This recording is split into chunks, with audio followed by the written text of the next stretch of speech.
Hola, ¿qué tal? ¿Cómo estáis? Bueno, perdonad si hay demasiado eco, pero bueno, cerro las puertas porque estoy poniendo la lavadora. Sí, aquí vuestro profesor de historia también tiene como, pues eso, hace cosas normales, ¿no? Estamos hablando de la transición democrática y tengo una lavadora poniéndose en mi casa.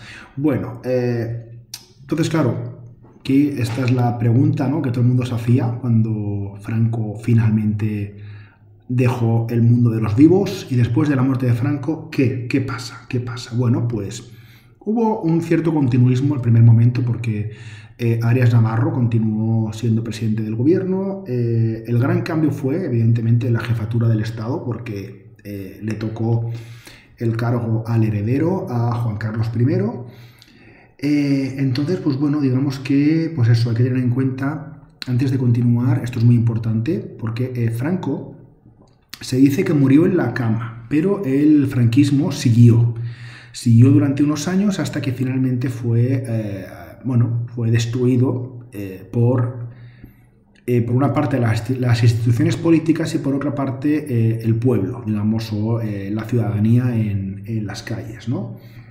Bueno, digamos que este continuismo, en teoría, podía tener cierto optimismo por el tema del espíritu del 12 de febrero, aunque ya, vamos, había quedado muy patente a lo largo del año 75 que, bueno, que Arias Navarro, bueno, que no iba a hacer tampoco muchas reformas. Y tampoco vamos a entrar mucho en eso, ¿no? O sea, simplemente Arias Navarro no quería desembarazarse del tema del franquismo hasta que finalmente, pues bueno, la situación se hizo insostenible. Ya veremos en el siguiente punto que, bueno, hubo pues una serie de revueltas políticas, sobre todo en la calle, hubo manifestaciones, huelgas generales muy duras, muchos muertos, y al final, pues Arias Navarro tuvo que dejar, es decir, presionado por el rey, se vio forzado a dimitir y su cargo pues lo ocupó Adolfo Suárez. Antes de hablar de Suárez, vamos a hablar brevemente del papel del rey. Es decir, el rey fue coronado 2 días después de la muerte de Franco, el 22 de noviembre, había jurado los principios del movimiento nacional, y bueno, digamos que Juan Carlos I, pues bueno, la gente era una incógnita, era simplemente una incógnita. Durante los años que había sido el heredero, había estado al lado de Franco en todos sus actos. De hecho, incluso lo había sustituido como jefe del Estado en funciones cuando Franco pues tuvo que ir a un hospital, a alguna revisión, a alguna operación importante. Lo que pasa es que, claro, cuando muere Franco, él asume todos los poderes, todos. Aquí no hay ningún problema. Digamos que por un lado, digamos que era una figura que no recibió muchas simpatías, ¿no? O sea, no tenía como muchas simpatías. En primer lugar, el búnker, digamos, dentro del franquismo, pues lo veía como una amenaza al franquismo, mientras que la oposición franquista lo veía como algo insuficiente, ¿no? Es decir, todas estas medidas de cambio insuficiente. Sí que es verdad que Juan Carlos I tuvo como unos gestos al decretar una amnistía de presos políticos. Entonces, pues digamos que eso fue una parte positiva.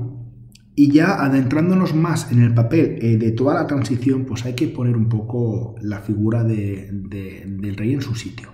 Es verdad que fue importante. Es verdad que tuvo un papel, dentro de su papel institucional, a la hora de llegar a acuerdos, a la hora de impulsar, pues eso, por ejemplo, la salida de Arias Navarro, fue importante. Sin embargo, no hay que atribuirle todo el mérito de todo lo que pasó en España durante la transición, ¿vale? Porque también la transición tuvo otros actores y actrices, gente anónima, gente en la calle que luchó por sus derechos, gente que murió, también otras fuerzas políticas. No hay que olvidar que el rey, a pesar de que tenía todos los poderes del franquismo, pues bueno, es como que renunció a la mayoría de ellos, lo cual es un gesto importante, ¿vale? Pero bueno, hay que insistir que el rey, pues bueno, no fue un poco la única figura clave, ¿no? Entonces, por ejemplo, esto lo veremos, o el discurso del 23F, ¿no? Pues sí que fue clave, o el discurso que hizo.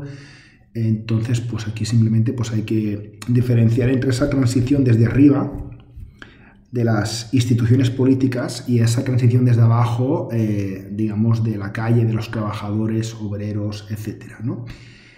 Entonces, claro, llegamos a la muerte de Franco y ¿qué pasa? ¿No? Las alternativas.